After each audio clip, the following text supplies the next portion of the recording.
Hello friends, welcome to Katiya DK education point. I am Divya और आज हमारी सीडीपी की क्लास है। ये क्लास आपकी सीटेट पेपर 1 और पेपर 2 दोनों के लिए है। तो चलिए क्लास को शुरू करते हैं।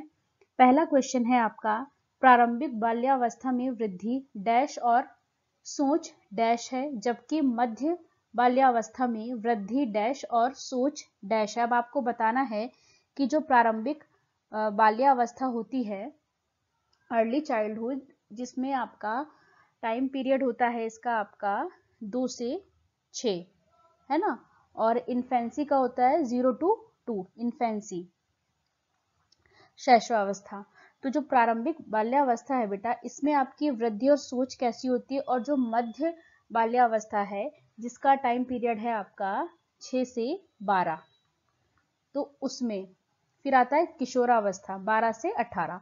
तो बेटा आपको बताना है कि प्रारंभिक बाल्यावस्था में वृद्धि और सोच कैसी होती है और मध्य बाल्यावस्था में वृद्धि और सोच कैसी होती है। पहला ऑप्शन है धीमी, कुछ हद तक आत्म केंद्रित, स्थिर है और तार्किक है। दूसरा ऑप्शन है स्थिर है, कुछ हद तक आत्म केंद्रित है, धीमी है, तार्किक है। सी ऑप्शन है आपका स्थिर है, तार्किक है, धीमी है, आत्म केंद्रित है। डी ऑप्शन है धीमी है, तार्किक है, स्थिर है और आत्म केंद्रित है। तो बेटा जो आपकी प्रारंभिक बाल्यावस्था होती है ना बेटा, इसमें आपकी जो वृद्धि होती है ना, वो तो होती है धीमी, स्थिर नहीं होती है। शैशवावस्था में फास्ट होती है, उसके बाद क्या होती है, स्लो हो जाती है, स्थिर नहीं होती है। ठीक है, शैशवावस्था में बहुत ज्यादा होती है, फिर उससे थोड़ी सी स्पीड कम होती है, थोड़ी सी कम होती है, तो क्या होती है, धीमी होती है। और जो आपकी सोच है वो कैसी होती है बेटा, आत्म केंद्रित होती है ना। तो पहला ऑप्शन ही आपका इसमें करेक्ट हो जाएगा बेटा। और जब मध्य बाल्यावस्था में आते हैं तो वृद्धि क्या हो जाती है बेटा, स्थिर हो जाती है। और फिर जैसे आप किशोरावस्था में जाते हैं, आपकी वृद्धि फिर से फास्ट हो जाती है ना। तो जो मध्य बाल्यावस्था है बेटा, इसमें वृद्धि कैसी होती है, स्थिर होती है। और आपकी सोच कैसी होती है, लॉजिक आ जाता है आपकी सोच में, तो सोच कैसी होती है, तार्किक हो जाती है ना। तो ऑप्शन नंबर ए आपका करेक्ट हो जाता है। किशोरावस्था की एज क्या होती है बेटा, 12 से 18, ये किशोरावस्था की है ना। नेक्स्ट क्वेश्चन है आपका, प्रतिभाशाली विद्यार्थियों की पहचान कैसे की जा सकती है। प्रतिभाशाली जो बच्चे होते हैं उनकी पहचान कैसे की जाएगी। पहला ऑप्शन है चुनौतीपूर्ण कार्यों के लिए तत्पर रहते हैं, बिल्कुल ठीक है। जो बच्चा प्रतिभाशाली होगा वो चुनौतीपूर्ण कार्य करने के लिए हमेशा तैयार रहता है। दूसरा, किसी बाहरी अभिप्रेरणा के बिना काम करने की अक्षमता द्वारा, ये गलत है बेटा। जो प्रतिभाशाली बच्चे होते हैं वो आंतरिक रूप से अभिप्रेरित होते हैं, उन्हें किसी बाहरी अभिप्रेरणा की जरूरत नहीं होती है। और इसमें क्या है कि वो बच्चा तब तक काम नहीं करेगा जब तक कि कोई बाहरी अभिप्रेरणा नहीं होगी, तो ये तो गलत हो गया आपका। तीसरा ऑप्शन क्या है, मौलिक सोच होती है, बिल्कुल। बहुत समाधानों की क्षमता होती है, ठीक है, वो प्रॉब्लम सॉल्विंग उनमें होती है। तो पहला पॉइंट, तीसरा और फोर्थ आपका सही हो जाता है, दूसरा आपका गलत है। तो आप देखिए कौन सा ऑप्शन आपका करेक्ट हो जाता है इसमें। Option number 3, first, second and fourth. Option number 3 आपका इसमें करेक्ट हो जाता है बेटा। यहाँ पे 2 दे रखा है, ये गलत है और ये दोनों भी गलत है ना। ऑप्शन नंबर 3 आपका करेक्ट हो जाएगा कि जो बच्चा प्रतिभाशाली होगा वो चुनौतीपूर्ण कार्य करेगा, उसके लिए तैयार रहेगा। जो बच्चा प्रतिभाशाली होता है बेटा, वो आंतरिक रूप से अभिप्रेरित होता है, उसको किसी बाहरी एक्सटर्नल मोटिवेशन की जरूरत नहीं होती है। तो बी ऑप्शन आपका गलत हो जाता है। तीसरा क्या है, उसकी मौलिक सोच होती है और प्रॉब्लम सॉल्विंग की क्षमता उसमें होती है ना। आगे बढ़ते हैं हम। निम्नलिखित में से कौन सा कथन सही है। अब आपको बताना है कि कौन सा कथन सही है। पहला ऑप्शन है बच्चों का जो विकास है एक सामाजिक सांस्कृतिक परिप्रेक्ष्य में होता है। दूसरा ऑप्शन है बचपन वह अवधि है जिसमें 10 भिन्न अवस्थाओं में बांटा जा सकता है। क्या आपने ऐसा कहीं पढ़ा है क्या बेटा कि बचपन को 10 भिन्न अवस्थाओं में बांटा जा सकता है, नहीं पढ़ा, ये गलत है। बच्चों की सोच सामाजिक अंतःक्रिया से प्रभावित नहीं होती है, ये बात भी गलत है। बच्चों की सोच जो है वो सामाजिक अंतःक्रिया से प्रभावित होती है। बच्चा कहाँ से सीखता है, समाज से सीखता है, तो सामाजिक अंतःक्रिया से प्रभावित होगी, समाज महत्वपूर्ण होता है। डी ऑप्शन है बच्चों का विकास केवल आनुवांशिकता पर आधारित होता है। बेटा जहां कहीं भी केवल आ जाए ना, वो ऑप्शन आप देखते ही काट देना, क्योंकि ज्यादातर वो गलत ही होता है। ठीक है, लेकिन आप ये बताइए कि जो बच्चों का विकास होता है उसमें सिर्फ आनुवांशिकता ही महत्वपूर्ण होती है, वातावरण भी तो होता है ना। अनुवांशिकता के साथ साथ वातावरण भी तो महत्वपूर्ण है ना, तो क्या हो गया, डी ऑप्शन भी आपका गलत हो गया। तो फिर आपका option number A he correct होगा कि जो बच्चों का विकास है एक सामाजिक सांस्कृतिक परिप्रेक्ष्य में होता है। आगे बढ़ते हैं। मानव विकास के संदर्भ में अनुवांशिकता तथा पर्यावरण की भूमिका के बारे में निम्नलिखित कथनों में से कौन सा सही है। पहला ऑप्शन, व्यक्तिक विभिन्नताओं का एकमात्र कारण अनुवांशिकता है, ये बात फिर गलत हो जाती है आपकी बेटा, वातावरण भी तो आएगा ना, क्या सिर्फ अनुवांशिकता ही है, नहीं, पहला ऑप्शन गलत है। दूसरा ऑप्शन क्या कहता है, परिवेशीय प्रभाव पूर्ण रूप से एक व्यक्ति के विकास को निर्धारित करता है। तीसरा ऑप्शन देखिए, मानव विकास को ना तो अनुवांशिकता और ना ही पर्यावरण प्रभावित करता है। डी ऑप्शन क्या है बेटा, अनुवांशिकता एवं पर्यावरण दोनों एक जटिल पारस्परिक क्रिया के रूप में मानव के विकास को प्रभावित करते हैं। ऑप्शन नंबर डी आपका करेक्ट हो जाएगा। जो भी मानव का विकास होता है उसमें आपका एनवायरमेंट और आपका हेरिडिटी दोनों ही इंपॉर्टेंट होते हैं, दोनों का ही इंपॉर्टेंट रोल होता है, दोनों ही आपके विकास को प्रभावित करते हैं। तो ऑप्शन नंबर डी आपका करेक्ट हो जाता है। नेक्स्ट क्वेश्चन है, निम्नलिखित में से कौन सा प्रश्न बच्चों के विवेचनात्मक चिंतन यानी कि क्रिटिकल थिंकिंग को बढ़ावा देने का उदाहरण है। पहला, पता करो कि तटीय इलाकों में रहने वाले लोग क्या खाते हैं और क्यों। अब बेटा जब आप बच्चे को ये काम देंगे तो क्या होगा, वो चिंतन तो करेगा ना, है ना, सोचेगा, पता करेगा, तभी तो बता पाएगा ना। तो पहला ऑप्शन तो बिल्कुल ठीक है अभी तक। दूसरा क्या है, भारत के 10 राज्यों के नाम लिखो। अब आप बताइए बेटा मुझे कि अगर आपने किसी को कहा कि 10 राज्यों के नाम लिखो, आपने बच्चे को कहा कि 10 राज्यों के नाम लिखो, तो जो भी उसको आते होंगे, जो उसको याद आएंगे वो तो लिख देगा। तो इसमें उसने कौन सी क्रिटिकल थिंकिंग लगाई, उसने क्या सोचा, कुछ भी नहीं, उसको तो जो आता था उसने लिख दिया। तो बी ऑप्शन तो आपका गलत हो जाता है। 2 से 10 तक के पहाड़े, ये भी गलत हो जाएगा। पहाड़े तो बच्चे को रटाए जाते हैं ना, 2 एकम 2, 2 दूनी 4, ऐसी उसको गाने की तरह रटा देते हैं बच्चे को, वो भी कर लेगा वो। डी ऑप्शन क्या है, दी गई कविता का सुस्मरण करके वाचन करो, ये भी गलत हो जाएगा। तो सबसे ज्यादा बच्चे का क्रिटिकल थिंकिंग कहाँ होगी बेटा, जब आप उसे ऑप्शन नंबर ए जो कह रहा है कि तटीय इलाकों में जो लोग रहते हैं वो क्या खाते हैं, है ना, अब बच्चा पता करेगा तो क्या होगा, ऑप्शन नंबर ए आपका करेक्ट। अगला प्रश्न है आपका, 2 वर्ष से 6 वर्ष की अवधि को क्या कहेंगे। पहला, शैशवावस्था। जो शैशवावस्था होती है बेटा उसका टाइम होता है आपका जन्म से 2 वर्ष, है ना, 2 वर्ष होता है। प्रारंभिक बाल्यावस्था या प्रारंभिक बचपन, उसका टाइम पीरियड होता है आपका 2 से 6 वर्ष तक का। मध्य बचपन 6 से 12। किशोरावस्था 12 से 18। तो आपसे क्या पूछा बेटा, 2 वर्ष से 6 वर्ष की अवधि, यानी क्या होगा, ऑप्शन नंबर 2 आपका करेक्ट हो जाएगा। प्रारंभिक बचपन कहेंगे उसको, अर्ली चाइल्डहुड कहेंगे।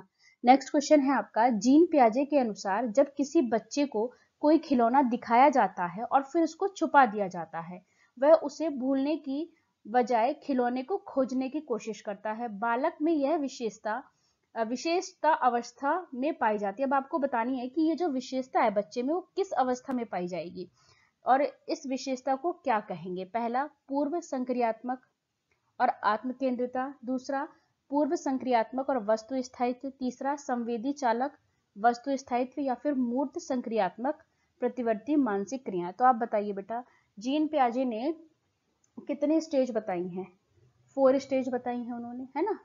पहली क्या है, sensory motor stage, 0 to 2 years. Sensory motor, बच्चा अपने सेंसेस के बेस पर, सेंसेस के थ्रू क्या करता है, सीखता है ना।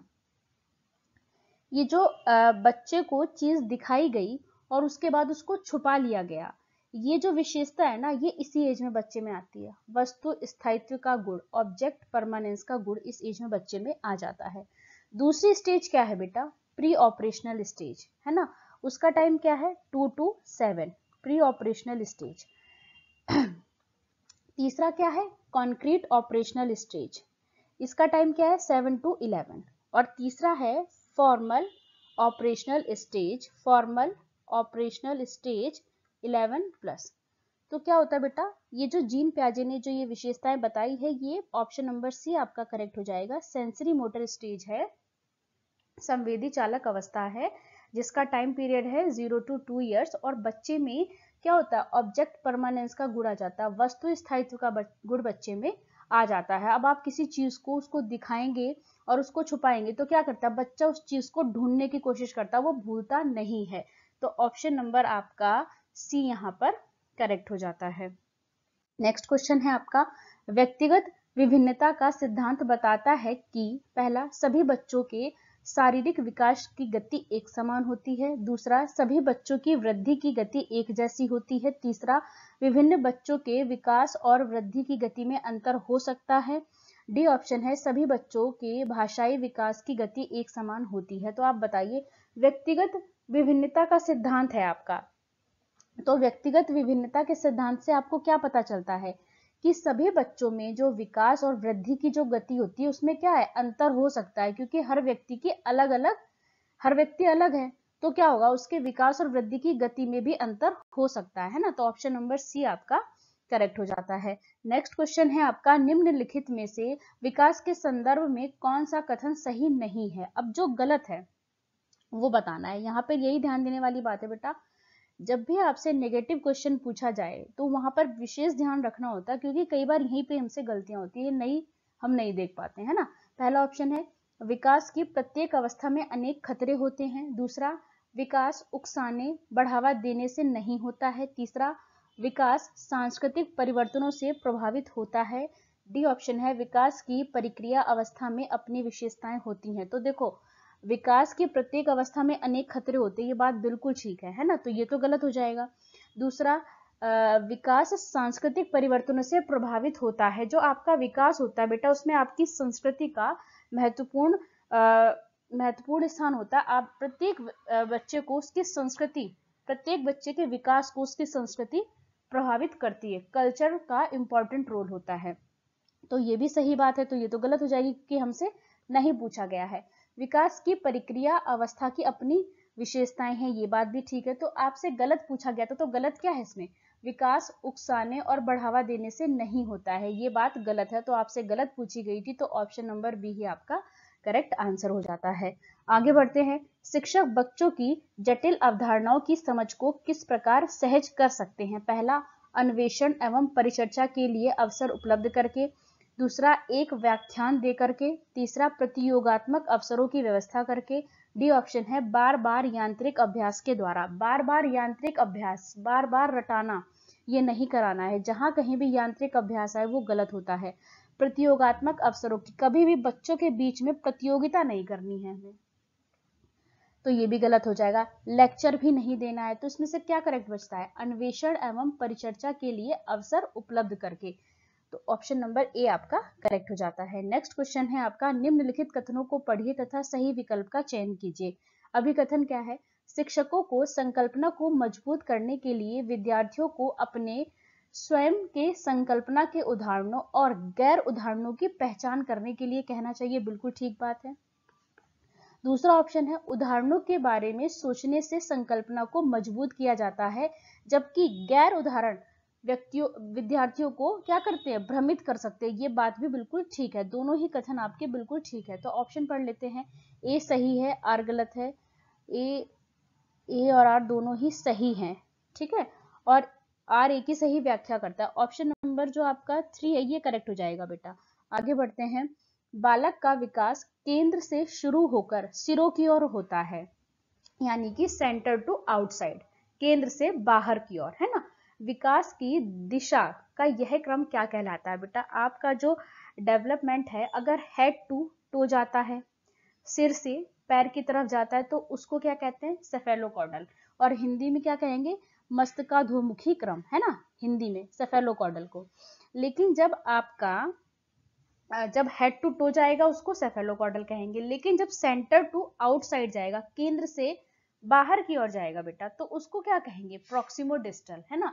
तो यहाँ पर कैसा है विकास आपका, केंद्र से शुरू होता है और सिरों की ओर मतलब बाहर की ओर जाता है, तो वो क्या है, प्रॉक्सिमोडिस्टल है। तो ऑप्शन नंबर ए आपका करेक्ट हो जाता है। नेक्स्ट क्वेश्चन है आपका, निशुल्क एवं अनिवार्य बाल शिक्षा अधिकार अधिनियम 2009 दिव्यांग बच्चों की निशुल्क शिक्षा के अधिकारों को सुनिश्चित करता है। पहला ऑप्शन 6 वर्ष से 18 वर्ष के लिए, दूसरा 3 वर्ष से 18 वर्ष तक के लिए, सी ऑप्शन है आपका 6 वर्ष से 14 वर्ष तक के लिए, डी ऑप्शन है 6 वर्ष से 22 वर्ष तक के लिए। तो जो दिव्यांग बच्चे हैं बेटा, इनको निशुल्क और अनिवार्य जो शिक्षा का अधिकार दिया गया है वो कब तक की है? जो दिव्यांग बच्चे हैं उनको तो 6 से 18 वर्ष तक के लिए, लेकिन जो बच्चा सामान्य बच्चा है उसको कहाँ तक के लिए है बेटा? सामान्य बच्चे के लिए कहाँ तक के है? 6 से 14। अगर सामान्य पूछा जाए तो 6 से 14, अगर दिव्यांग बच्चों के लिए पूछा जाए तो बेटा क्या होगा? 6 से 18 वर्ष होगा। आगे बढ़ते हैं। राष्ट्रीय शिक्षा नीति 2020 जैसी शिक्षा की समकालीन नीतियां बच्चों में कौन से कौशल विकसित करने का प्रस्ताव करती हैं? पहला समालोचनात्मक चिंतन, दूसरा स्मरण और पुनरुत्पादन, तीसरा परीक्षा के लिए सीखना, डी है रटना। तो बेटा एक बात बताइए, क्या स्मरण करना, रटना कभी भी सही हो सकता है? नहीं, ये हमेशा ही आपका गलत होता है। परीक्षा के लिए हमें बच्चों को तैयार करना है कि बस पेपर देना है इसीलिए हमें बच्चों को सिखाना है, नहीं। रटना ये भी गलत हो। तो क्या करना है? क्रिटिकल थिंकिंग, समालोचनात्मक चिंतन। तो ऑप्शन नंबर ए आपका करेक्ट हो जाएगा कि जो राष्ट्रीय शिक्षा नीति 2020 है उसमें शिक्षा की समकालीन नीतियां बच्चों में कौन से कौशल को विकसित करती हैं? तो क्रिटिकल थिंकिंग को, समालोचनात्मक चिंतन को विकसित करती हैं। आगे बढ़ते हैं बेटा। निम्नलिखित में से कौन सा स्थूल कौशल के उपयोग का एक उदाहरण है? एक होता है बेटा आपका स्थूल कौशल, एक होता है सूक्ष्म कौशल, है ना, ग्रॉस मोटर स्किल और फाइन मोटर। तो इसमें क्या होता है, जो ग्रॉस मोटर होता है उसमें क्या होता है बेटा, आपके जो जैसे आपका दौड़ना, कूदना, ये किस में आता है? स्थूल कौशल में आता है ना। और एक जो आपका फाइन मोटर स्किल होता है उसमें क्या आता है बेटा, जैसे आपने सुई में धागा पिरोया या आपने बटन लगाया और आपने कुछ लिखा, है ना, लिखना, ड्राइंग करना, ये सब किस में आता है? सूक्ष्म में। तो आपसे यहाँ पे स्थूल कौशल के बारे में पूछा गया था, तो इसमें क्या आएगा? एक पैर पर संतुलन करना या फिर एक मटर को उंगलियों में दबाना। अब ये तो हो गया आपका सूक्ष्म में। किताब के पन्ने पलटना, ये भी क्या हो गया? सूक्ष्म कौशल हो गया आपका, है ना। अब ये भी सूक्ष्म का उदाहरण है। पेंसिल पकड़ना, ये भी क्या है? सूक्ष्म का उदाहरण है ना। तो ऑप्शन नंबर ए ही आपका करेक्ट होगा, एक पैर पर संतुलन करना, ये क्या है? स्थूल कौशल है। आगे बढ़ते हैं। नेक्स्ट क्वेश्चन है आपका, मानवीय क्षमताएं जैसे कि बुद्धि, समस्या समाधान और समालोचनात्मक चिंतन का सापेक्ष रूप से विकास के किस क्षेत्र के अंतर्गत अध्ययन किया जाता है? पहला शारीरिक विकास, दूसरा संवेगात्मक विकास, तीसरा संज्ञानात्मक विकास या फिर नैतिक विकास। तो बेटा जितने भी आपकी बुद्धि, समस्या समाधान, समालोचनात्मक चिंतन, जितना भी आपका ये दिमाग से संबंधित है, आपके संज्ञान से संबंधित है, जो भी उसका अध्ययन जो है विकास के किस क्षेत्र के अंतर्गत किया जाएगा बेटा? संज्ञानात्मक विकास के अंतर्गत, कॉग्निटिव डेवलपमेंट के अंतर्गत आएंगी ये सारी चीजें। जो भी आपके जैसे आपका प्रॉब्लम सॉल्विंग हो गया, है ना, रीजनिंग हो गया, ये सब क्या है? मैथमेटिक्स, ये सब क्या है? आपके माइंड से रिलेटेड है ये सारी चीजें। तो ये कहाँ आएंगी? संज्ञानात्मक विकास के अंतर्गत आएंगी। तो यही तो कहा गया कि जो समस्या समाधान करना है, समालोचनात्मक चिंतन करना है, ये सब क्या है? ये सब संज्ञान से रिलेटेड है। तो ऑप्शन नंबर सी आपका करेक्ट हो जाता है। नेक्स्ट है आपका, समाज में विभिन्न लिंगों के लिए उपयुक्त मानी जाने वाली प्रारूपिक विशेषताओं के बारे में जन सामान्य की अवधारणाओं को क्या कहेंगे? अब बेटा आपने देखा होगा कि समाज में कुछ अवधारणाएं बना ली गई हैं कुछ लिंग को लेकर के, जैसे कि बाहर के काम पुरुष ही करेगा और घर के काम महिलाएं ही करेंगी। तो ये क्या है? ये कॉन्सेप्ट जो है ये अपने आप बनाए गए हैं, जन सामान्य द्वारा समाज में बनाए गए हैं। तो उसको क्या कहेंगे? जेंडर विभेदीकरण, जेंडर भूमिकाएं, जेंडर पहचान या जेंडर रूढ़िवादिता। तो बेटा इसको जेंडर रूढ़िवादिता कहेंगे। ऑप्शन नंबर डी आपका करेक्ट हो जाएगा।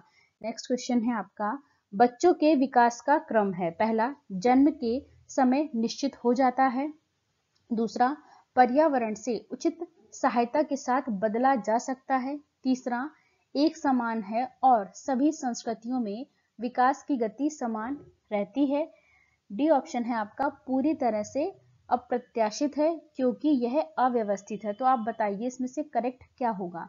जो बच्चे के विकास का क्रम है वो कैसा है? तो ऑप्शन नंबर बी आपका करेक्ट हो जाता है इसमें कि पर्यावरण से उचित सहायता लेकर के उसको क्या किया जा सकता है, बदला जा सकता है। तो ऑप्शन नंबर बी आपका करेक्ट रह जाता है। नेक्स्ट क्वेश्चन है आपका, एक कथन, शिक्षकों को अपनी कक्षा में ऐसा सांस्कृतिक वातावरण बनाना चाहिए जिसमें वह अपनी मान्यता कि सभी बच्चों के में सीखने की क्षमताएं हैं दर्शा पाए। पहला कथन, शिक्षकों को अपनी बच्चों की क्षमताओं के बारे में मान्यताएं व बच्चों से उनकी अपेक्षाएं सीखने को बेहद प्रभावित करती हैं। सही विकल्प का चयन कीजिए। अब जो पहला आपका कथन है उसमें क्या था कि शिक्षकों को अपनी कक्षा में ऐसा सांस्कृतिक वातावरण बनाना चाहिए जिससे वह अपनी मान्यता कि सभी बच्चों में सीखने की क्षमताएं हैं दर्शा पाए।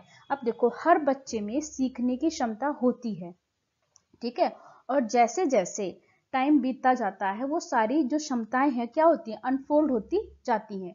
तो क्या होता है, ये पहला ऑप्शन तो बिल्कुल ठीक है। दूसरा क्या है, शिक्षकों की बच्चों के क्षमताओं के बारे में मान्यताएं और बच्चों से उनकी अपेक्षाएं सीखने को बेहद प्रभावित करती हैं। ये बात भी बिल्कुल ठीक है कि जो बच्चों में क्षमताएं हैं और जो बच्चों की अपने टीचर से अपेक्षाएं हैं वो सीखने को प्रभावित करती हैं। तो दोनों ही बातें इसमें सही हैं। तो बेटा आपका इसमें पहला ही ऑप्शन करेक्ट हो जाएगा। ए और आर दोनों सही हैं और आर की जो सही व्याख्या जो है, आर वो सही व्याख्या कर रहा है ए की, है ना। तो ऑप्शन नंबर ए आपका इसमें करेक्ट हो जाएगा। अगला क्वेश्चन है, किस प्रक्रिया में बच्चे समाज में रहने के तौर तरीके सीखते हैं। पहला समायोजन, दूसरा अधिसंज्ञान, तीसरा समाजीकरण, डी है आपका पृथक्करण। तो बेटा समाज में रहने के तौर तरीके बच्चा कैसे सीखेगा, समाजीकरण से सीखेगा, है ना। तो ऑप्शन नंबर सी आपका करेक्ट हो जाएगा। जब बच्चा समाज में रहता है तो वो समाजीकरण की प्रक्रिया के द्वारा ही समाज में रहने के तौर तरीके सीखता है। अब समाज में रहकर ही उसको पता चलता है कि क्या सही है और क्या गलत है। तो ऑप्शन नंबर सी आपका करेक्ट हो जाता है। एनसीएफ 2005 के अनुसार एक शिक्षक की भूमिका होनी चाहिए। जो आपका एनसीएफ 2005 है वो क्या कहता है कि शिक्षक क्या है, क्लास में बच्चों के लिए शिक्षक क्या है, तानाशाही है, स्वतंत्र है, सुविधादाता है या फिर आधिकारिक है। तो बेटा एनसीएफ 2005 के अनुसार जो एक शिक्षक है वो क्या है, सुविधादाता है। तो ऑप्शन नंबर सी आपका करेक्ट हो जाएगा। सुविधादाता के रूप में हमें शिक्षक को माना गया है। तो ऑप्शन नंबर सी आपका करेक्ट है।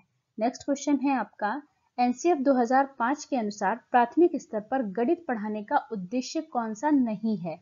अब बेटा आपको यहाँ बहुत ध्यान देना कि आपसे नहीं पूछा गया है। पहला, उच्च और अमूर्त गणित सीखने के लिए तैयारी करना। दूसरा, गणित को बच्चों के जीवन के अनुभवों का हिस्सा बनाना। ये बात बिल्कुल ठीक है कि जो हमें जो गणित है आपको उसको कैसे बच्चों के जो दैनिक जीवन के अनुभव है उनसे जोड़ के सिखाना चाहिए, है ना। तो क्या होता है उससे वो जल्दी सीखते हैं। तो आपने देखा भी होगा कि आपको क्या करना है, बच्चों को क्लास के बाहर के जो दुनिया है उससे कनेक्ट करके आपको पढ़ाना है। तो बी ऑप्शन तो बिल्कुल ठीक है। सी ऑप्शन क्या कहता है, समस्या को सुलझाने और समस्या प्रस्तुत कौशल को बढ़ावा देना। डी ऑप्शन क्या कहता है, तार्किक सोच को बढ़ावा देना। ये बात भी बिल्कुल ठीक है कि समस्या को सुलझाने और समस्या प्रस्तुत कौशल को बढ़ावा देना है और तार्किक सोच को भी बढ़ावा देना है। लेकिन ऑप्शन नंबर ए क्या कहता है बेटा, उच्च और अमूर्त गणित सीखने के लिए हमें बच्चों को तैयार करना। क्या इसीलिए बच्चों को गणित सिखाते हैं? नहीं। तो आपसे नहीं पूछा गया था, तो ऑप्शन नंबर ए आपका करेक्ट हो जाता है। वीडियो अच्छी लगी तो लाइक करें, शेयर करें, चैनल को सब्सक्राइब करें। Thanks for watching this video.